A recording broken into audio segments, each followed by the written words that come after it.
Hey listeners, Mallory Wilsey here, Chief Producer of the Enrollify Network, and I want to take just a quick moment to tell you about another show on our podcast network that I know you'll love. In Your Element, hosted by Brendan Henkel and Daniela Norden, is a podcast bridging the gap between leadership and real talk in the dynamic world of higher ed.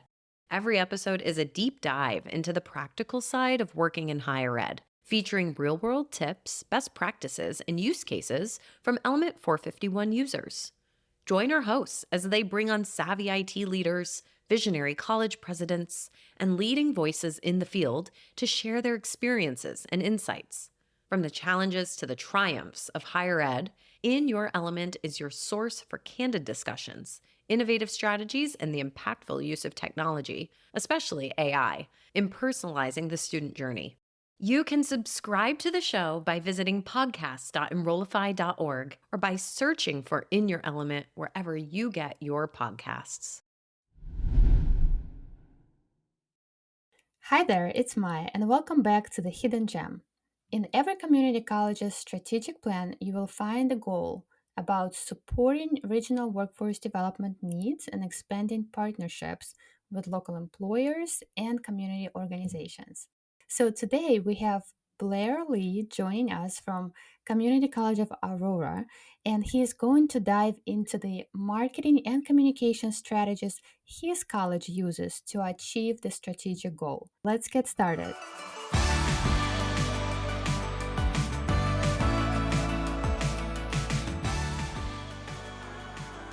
Welcome to The Hidden Gem, your go to podcast that shines a spotlight on the strategic role of marketing and communications in shaping the future of community colleges.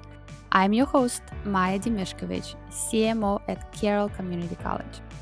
Every week, I sit down with community college leaders and industry experts to unpack strategies that work. We'll discuss practical insights and success stories to help you elevate your institution's profile and achieve your strategic goals. Tune in to amplify your community college's success, one conversation at a time. The Hidden Gem is part of the Enrollify Network, a robust collection of podcasts designed to help higher education professionals like you grow. Explore our other shows at enrollify.org or check out some of my personal favorites linked in the show notes below. Enrollify is made possible by Element 451, the leading AI-powered all-in-one student engagement platform helping institutions create meaningful, personalized, and engaging interactions with students. Learn more at element451.com. And let's get started. Hello, Blair, and welcome to the Hidden Gem podcast. I'm so excited to have you on. Absolutely. Thank you so much for the opportunity to have me on the show and talk a bit about my experience. Today, I think we have a very, very important topic and very relevant topic, and that's how marketing communication department at community colleges can effectively support partnerships and regional workforce development needs. I think what's interesting about your position, well, first, you report to the president, which is Absolutely. great. Yeah. But then, second, in addition to managing communications and marketing, you also oversee alumni engagement. Yeah. I don't often see it. Often, alumni engagement falls under foundation or, Mhm. right? How did it Yeah. happen? Why is that the case for your department? Well, I'll tell you this, it's really a twofold effort. So at our institution, we do have a foundation who is really the advancement arm of our institution, right? So we have a great gentleman who oversees our advancement and our fundraising efforts. However, when we talk about alumni engagement, we're telling it from the lens of a storytelling lens here, right? How can we get alumni engaged while they're on campus already? And I say on campus already because alumni work starts the moment a student steps on campus for the very first time, right? How do we make them fall in love with the campus, right? How do we then tell those stories that bring the institution alive, right? So at our institution, every month we do this thing called Alumni in Action. It's a great editorial and video piece, and it tells the story of an alumni who's doing something great thing. So while I oversee the alumni affairs of our institution, I could not do this work without our foundation, right? So the alumni team that I oversee, right, we're not making any direct asks from a fundraising or financial standpoint, right? But what we are doing is making sure that individuals really fall in love with the institution while they're on campus, right? I look at it as we're the smiling face when students turn back to campus and they're like, hey, I'm trying to get plugged in. We direct those students to our career services or whatever the necessary programming is that they need. Yeah, that's great. I think it's a great shift in perspective. Like Absolutely. you mentioned, instead of focusing on engaging students once they graduate, why not focus on engaging them while they are at the school to develop those relationships so they could be more involved once they become alumni of the Absolutely. institution? Absolutely. I think when we talked the other day, I said I uploaded this video the other day on, I think it was my Instagram, and I said, hey, advancement in alumni professionals, if you're sending content out to your alumni, wondering why they're not engaging with you, let me ask the question. Did you take care of them while they were a student of your institution? If the Mm-hmm. answer is no, 9 times out of 10, that's probably why they're not engaging with your content or wanting to look back at your institution and unleash generosity. Right. I'm sure we'll talk more about alumni as we get to the strategies. But the other day, I was looking at the strategic plan for your institution, CCA, and I saw that the fourth strategic goal of your strategic plan is expanding partnerships with employers, community organizations, city, county, and state governments, as well as providing leadership and programs to meet regional workforce development needs. And this is very common to see this type of goal on almost every community college strategic plan Mhm. because that's part of our mission. That's part of why we exist. We are here to serve the community to ensure that we develop programs that lead to employment and help our local and regional employers get the talent that they need. So I would love to learn more from you and from the work you do at your institution. What are some of the strategies that your division employs, probably in collaboration with the Dean of Workforce and Industry Relations? And what are some of the results you saw? Maybe where the successes, and what should maybe other colleges consider doing if they don't already do? Everything we do at the institution is aligned with our institutional mission and vision, right? It should be either propelling students from the classroom into the workforce or propelling students from our institution to our four-year partners. I will tell you this, the strategy that always works, no matter what institution I've worked at, is this idea of market saturation, right? Making sure that no matter where anyone looks, right, that they are seeing your brand, your institution's brand at the forefront of the conversation and at the forefront leading the change. Um, I was reading, and I'm going to get back to this, but I promise there's a segue into this. I was reading an article the other day, and it talked about how Gen Z has the biggest distrust in higher education for a number of reasons, right? They don't see the return on investment, or they don't see they don't see the why, right? So I think in part of that, you mentioned our dean, Dr. Julie Stewart, who is our dean of workforce and different things like that. She is making sure that the institution is aligning itself with industry demands. It's aligning itself with organizations that will employ our students the time that they graduate, right? Hmm. Making sure that CCA is in the rooms that it's never been in before is a critical, critical, critical part of this. I will also say a great part of making sure that the work we are doing that aligns with our organization's strategic plan and mission and a vision, making sure that it leads our students to viable employment, right? How do we do that? That's by making sure that we're at the right events, that we're advertising in the right spaces and places and different things like that. But I'm going to go back to what I said before. Market saturation is always the way to go. Everywhere people turn, they should be seeing your institution's name at every event. So we've been very strategic at some of the places that we advertise in the marketplace to make sure that we remain top of mind. Another thing, like last time we spoke, I think was very, very interesting. And that's about your president. Dr. Mordecai Brownlee. Yes, Dr. Brownlee, he is very engaged on social media and he has a very strong personal brand. And remember how last time we talked how you as a marketing communication department meet with your president monthly to discuss social media opportunities and what he does on social media. So there's a collaboration between those both of you. And I know there were some success stories from just having Dr. Brown Lee on social media and having him more visible in the community. Can you talk about this collaboration and maybe some of the results that you have seen? Yeah, well, I'll tell you this. Dr. Brownlee is a visionary. Dr. Brownlee is a thought leader, and Dr. Brownlee is a subject matter expert in the areas of, executive leadership. I must make it known that Dr. Brownlee has a brand of his own. However, I think that it's important that any opportunity an organization gets to highlight their leader or to make sure that they're visible, that their leader is visible, it helps move the overall mission and vision of the overall organization forward of the institution. We do a number of things, right? Making sure that not just Dr. Brownlee, but that our entire executive leadership team has a presence on social media, right? If you go to our website and you go to our executive leadership page, you'll see a number of things from the articles individuals have written from Dr. Brownlee, but also making sure, when we redid our website, I wanted to make sure that our leaders at our institution seemed accessible. So, Mm-hmm. what did I mean by that? So, if you go to our college website right now and you click on executive leadership, you'll see a number of faces of individuals who lead the institution, right? However, you won't see a bio that is more than 4 sentences, right?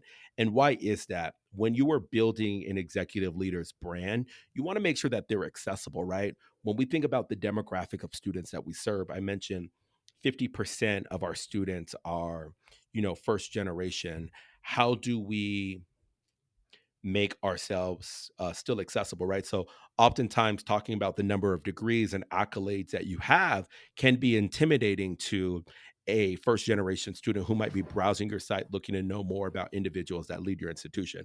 So, if you go to our leadership page, you'll see a bio that is no more than 4 sentences. You'll see a video that's about 60 seconds for each of our leaders that breaks down in bite sized pieces. Hey, this is what I do to help move the overall organization forward. But just to bring it back home to Dr. Brownlee's great leadership, having a leader that is visible, Mm-hmm. that is present in the community helps more than anyone can ever think when it comes from a marketing and advertising standpoint, right? If they see your leader out there, right? What it really does is helps push everyone. Hey, if my leader is attending these events, I need to be attending these events, right? If my leader has the elevator pitch, 30 seconds to help move the organization forward, everyone should have an elevator pitch, right? So I think under Dr. Brownlee's leadership, it has really helped move the overall organization forward, but really inspired a number of other presidents that say, hey, I need to be active and I need to be out here using social media as a means to, one, communicate the relevance that pursuing a higher education paves, but also letting people know that, hey, there's still value in this thing called a higher education. I give you a lot of credit for creating very clear, straightforward executive profile pages. I think it's very thoughtful, and not a lot of people put this effort into doing Yeah. something like this. But it does speak volume because you can watch this quick video and it immediately builds this connection with your Mm. leader at your institution. And I will probably sound like a broken record, but people like to do business with people, right? Yeah, it's great. They don't want to do business with a logo or a It adds brand. kind of that human touch. Yes, exactly. So I think more community colleges need to humanize themselves and show the people behind this logo or the brand. Yeah. Because very often, what I see, students are more likely to contact a social media student ambassador to ask a Hmm. question rather than go to an administrator, or a Absolutely. partner who's looking to develop maybe a new training program is more likely to reach out to nursing faculty to start this conversation instead of going directly to the college. So, the more we can show people their expertise, who they are, and to create those authentic connections in the community, I think the higher our chances of bringing those opportunities to the college and growing those partnerships and helping build workforce. Maya, if I can share just a quick Sure. little story of something that happened. We had a student who followed one of our social media accounts, and our main social media person was out of town that day. So I had the cell phone, and I was the one, kind of manning the social media for the week. And I saw someone new followed one of our Instagram accounts. I shot them a DM. It was just like, "Hey, thanks for following our account. Let us know if you need anything." The student responded back, was like, "Hey, I'm actually having this issue with my financial aid."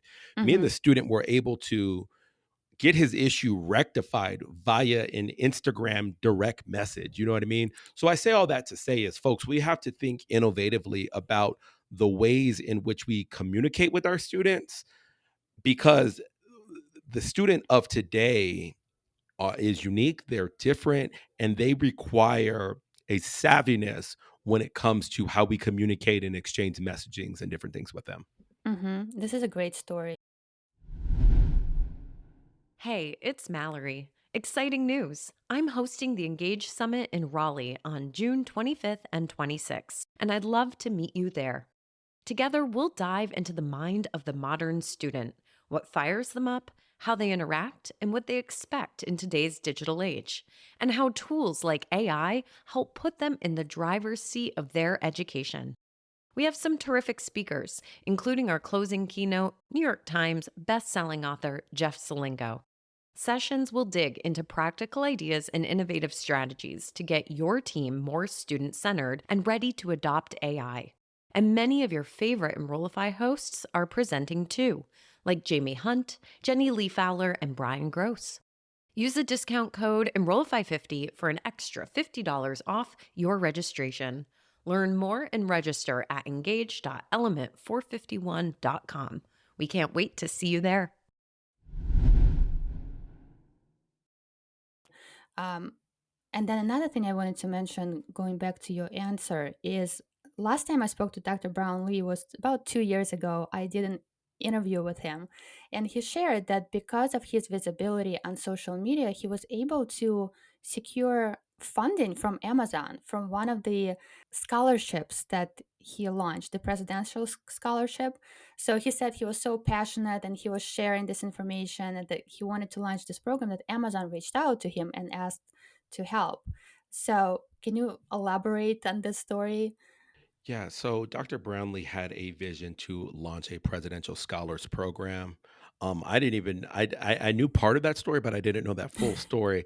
But he had a vision to launch a presidential scholars program for excelling students, merit students. And late last year, we launched a presidential scholars program here at the college, the first in the institution's history, sponsored by Amazon. I actually just spoke at a symposium with our presidential scholars last week. And this scholarship is to seven scholars that are pursuing any field. And there are pathways if a student so does desire, that if they want to then pursue career pathways within Amazon, they can do that. But I think, to your point, Mile, what's interesting about this is that it all started with a tweet, or it all started with an Instagram post, right? Hmm. Getting your thoughts out there, people, right? Because you never know who is following you, right? Yeah. So if you have an idea, go ahead and just brain dump that. Go live on Instagram or X, or now it's called Twitter, which is now X. You know what I mean? Go live out there and just put yourself out there. And I think the reason a lot of people are afraid to put themselves out there, minds, because they're like, well, what would someone think about me? Hey, they're Hmm. going to have an opinion about you anyway. So go ahead and just put yourself out there, utilize social media to move your brand or your organization forward. Yes, exactly. And I think at community colleges, we do a lot, but we don't talk about what we do or what we want to accomplish enough. Mm, So it's analogy of, I don't know, the tree falling in the forest. If no mm, one is observing, did it really fall? that's good. If no one heard it. So I Yeah. think the more we talk about even our goals, like we can say, these are our goals, this is what we want to achieve. And when people see it, I think we naturally try to find alignment and try to see how can we help this person or how can we help this institution achieve this particular goal, especially if we are passionate about something like this as well. And I think it's just tell the story of your institution. You know what I mean? CCA is a unique place. It's a unique place. Our students aren't they're very special students, you know what I mean? And I think that there are a lot of people who would follow someone who's telling the story of that and willing to get behind and support some of the great work we're doing here at the Community College of Aurora. Yeah, I agree. And as we're talking, I'm trying to think about what else we could potentially do. And one idea came to mind, or at least for my college, we don't have this right now, but it would be great to create like almost an interactive web page where we talk about workforce development and different partnership we have and different stories of students, and maybe a link to a job portal where local employees can post jobs, or maybe upcoming events like career fairs that we do every year. So it's like one place where they can go to learn more about what we can offer. We have a lot of dispersed pages, Hmm. but I don't think we have a centralized place. So I was thinking maybe that's something we should consider. No, I like that. We did some similar work like that. Like you mentioned, early last year, we rolled out a completely new website. The website, before we completely redid it, had over 5,000 pages. Now the website only has about 300 pages, but it is all a website geared towards driving enrollment, retaining students, and getting individuals the jobs that they require. So this is and shameless plug for those who are in district number 4 of NCNPR. It actually won best website. But I say all Congrats. that to say is that your website has to be a place that students can go get the information they need and go about their day, right? So when we redid our website, we did very much so what you just described, right? Developed a landing page that houses internship opportunities, career opportunities, a landing page that talks and celebrates the partnerships we have with Mm-hmm. organizations such as the Amazon one that you have, that keeps top of mind and visible the press releases of all the great partnership and funding and different things that happen, right? Because we want to make sure that it's at the tip of people's fingertips. I tell my team all the Mm-hmm. time, if you can buy something from Amazon in the matter of 2 clicks, you should be able to browse our website in the matter of 2 clicks. Get the information you need that solves a problem. So hear you Yeah. loud and clear on that. So it sounds like you already have this. So I'm just gonna go find it and I'll send you the see link if I. after. Yeah, I'll Okay, send you the good. link after we wrap today. So maybe we can replicate some of the great work you are doing. Um, Another idea that came to mind, and again, this is not something we are doing currently, but I would love to explore maybe creating a newsletter and sending it to our partners and maybe prospective partners to showcase what we do in terms of workforce development. And maybe that will spark additional ideas. What do you think about that? Do you do something like this? We do something similar. I think newsletters are a great medium to communicate out not only your leaders' thoughts, and be it Mm-hmm. quarterly newsletters or monthly newsletters, but I think, I read something recently. It said that on average people see about 5,000 advertisements a day, right? I think the thing with newsletters is making sure that you don't inundate people with information. You know what I mean? Mm-hmm. Give them the information in bite-sized pieces that are consumable, give them the information and get rid of it, right? So we do something similar. We have an employee newsletter that comes out once a month. That lets people know, hey, this is happening. These are the great partnerships. These are the transitions. These are the updates. You don't want to give people too much, right? But you don't want to give them too frequently because you want them anticipating it. So I think newsletters are a great means. However, I think we make sure that we don't inundate people's inboxes, right, with more emails that they just click through, right? The goal is we want to get the content out there, but how do we make sure that they're consuming the content and engaging the content? That's exactly what I'm seeing in research. And what I see is they say it's more frequent is better Hmm. than longer emails. So I don't know, even thinking about myself, when I get a long newsletter, I'm like, this is an awesome newsletter. I will save it. And when I have time, I'll go back to it and read. And what happens? Of course, I don't have the time and I never go back. And So it ends up in making, your spam folder. yeah, so making sure it's, like you said, bite-sized Hmm. email, and it's Hmm. okay to send it more frequently than quarterly. Absolutely. Absolutely. Right. And another thing you mentioned, which is also a good strategy, is to keep your internal employees, faculty, and staff informed on the new partnership and Hmm. on our capabilities, because they are our advocates in the community. And when they see an opportunity, or maybe they talk to someone or know someone, they can mention, hey, we just created this partnership. Maybe we should do the same for you. So internal communication, like you said, is important. I think the big thing is how how do you make everyone an advocate and a cheerleader for your institution? Hmm. And that is how you do it, right? Keeping everyone informed in everything that's going. So when they're in their personal day to day or out and about, they can advocate or start a conversation that might launch and spark something much larger. Exactly. Any other strategies that you currently do that you want to share? Or maybe some new ideas that came to mind as we were talking? Man, and I think that something that the team just did today is how do we make things fun? How do we Hmm. make things fun online?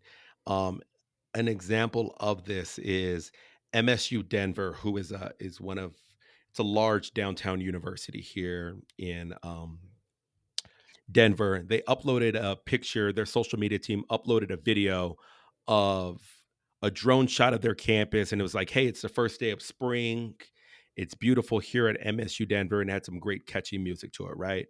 I told our creative team, hey, put the drone up.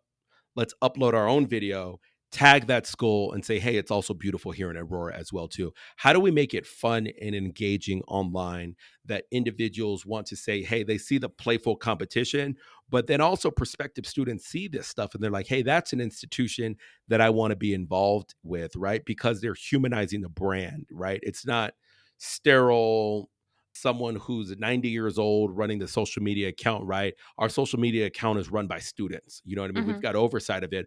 But I think that the thing that a lot of people forget is make it fun. You know, in the age of TikTok and Instagram, people want the fun, feel good videos that are self generated and created on the phone, right? Everything doesn't have to be a long cinematic piece that's shot on a 4K camera, right? You can shoot a lot of great content for social media on just a cell phone. So what I tell the people, what we're doing here at CCA is making sure that we're keeping the content fun, punchy, and engaging. Hmm. Do you have any fun, punchy content you've created to target maybe your partners or prospective partners, thinking workforce development? Well, I'll tell you this. We hosted an alumni event the other day, Hmm. and it was we invited alumni back to campus, and we did a scavenger hunt on campus where students tried to they had to find these different QR codes, and the individuals who won the scavenger hunt, they won either a MacBook Pro, they won either a Apple Watch or iPad and all that good stuff. So I uploaded a video or a picture of the event on social media. We also had like an In and Out food truck that came to the event. I uploaded a fun picture on there, and I tagged Apple and I tagged the food truck company In and Out, and I was like, Hmm. hey, would love to have you all as sponsors at our next event. Shoot me a DM if you want to talk about sponsorships or partnership opportunities, right? And believe it or not, someone actually DM'd me right back and was like, hey, someone will be in contact with you. What is your email address, right? But once again, I think it is those fun ways that we engage. If you see an organization that you want to partner with, don't be afraid to tag them online and say, hey, my DMs are open for business. Shoot me a message and let's talk. So that's something fun we recently did, and it was great. It was great. The students loved it, but there's something great that's in the works with that. Yeah, I think that's a great example. Don't be afraid to ask. What's the Closed worst thing mouth that can happen? closed mouths don't get fed. Yeah, closed mouths Exactly. don't get fed. Exactly. I mean, I think we shared a lot of great strategies, and it sounds like Community College of Aurora is doing amazing work, and you're building your community and workforce development in your area. So, kudos to you and your team and your visionary president. And I have really enjoyed our conversation, and thank you so much. Absolutely appreciate the opportunity, Maya, and all the best to you and your podcast. And I see the great work that you all are doing at your institution. So all the best to you, and I hope to talk to you soon. And that's a wrap on today's episode. I really liked Blair's emphasis on engaging alumni from day one on campus to create lasting connections. Leadership visibility, both in person and online, can significantly impact your community's engagement and industry partnerships. And of course, don't underestimate the importance of keeping your internal community, faculty, and staff aware of the work your college does to support workforce development. I hope you keep these takeaways in mind, and let's continue amplifying the success of community colleges together, one conversation at a time.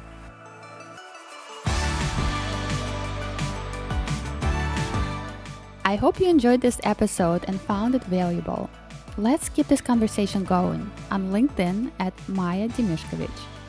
I would love to hear your thoughts, questions, and suggestions for what you'd like to see next on this podcast. Remember, by tuning in to The Hidden Gem, you're not just listening to a podcast, you are joining a movement of amplifying community colleges' success. Don't miss out. Subscribe to this podcast and notifications about our future episodes. Share it with your colleagues and college leaders to help make our colleges stand out. Together, let's make an impact. The Hidden Gem is part of the Enrollify podcast network. If you like this podcast, chances are you will like other Enrollify shows too. Our podcast network is growing by the month, and we've got a plethora of marketing, enrollment, and higher education technology shows that are jam-packed with stories, ideas, and frameworks, all designed to empower you to be a better higher ed professional. Our shows help higher ed marketers and admissions professionals find their next big idea and feature selection of the industry's best as your hosts. Learn from Jamie Hunt, Jenny Fowler, Eddie Francis, Brian Gross, and so many other of your favorite leaders in higher ed. Enrollify is made possible by Element 451, the leading AI-powered all-in-one student engagement platform helping institutions create meaningful, personalized, and engaging interactions with students. Learn more at element451.com.